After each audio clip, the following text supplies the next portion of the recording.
नमस्कार मित्रांनो, स्वागत आहे तुमचं आपल्या यूट्यूब चॅनलमध्ये ज्याचं नाव आहे करी अँड क्वेरी. आज आपण कांदा पोहे बनवतो आहे.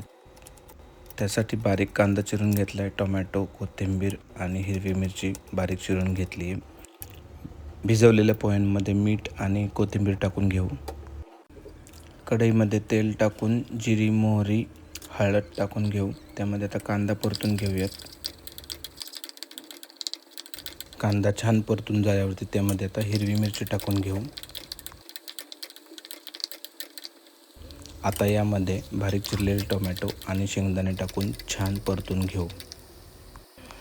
आता भिजवलेले पोहे टाकून छान कढईमध्ये परतून घेऊ. आपण पोहे भिजवताना मीठ टाकलेलं, त्यामुळे अगदी थोडंसं मीठ टाकून आता त्यामुळे थोडीशी चिमूटभर साखर टाकून छान पोहे परतून घेऊ. वरून थोडीशी कोथिंबीर आणि लिंबू पिळून घेऊ. मित्रांनो, आपले पोहे छान रेडी झालेले आहेत. त्याला आता प्लेटमध्ये टाकून छान गार्निश करून आपण स्नॅरीला सर्व करणार आहोत.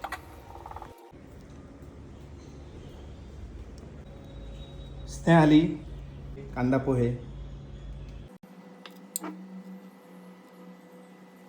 मस्त झालेत. थँक्यू. अशा छान महाराष्ट्रीयन रेसिपीसाठी करी अँड क्वेरीला सबस्क्राईब करा.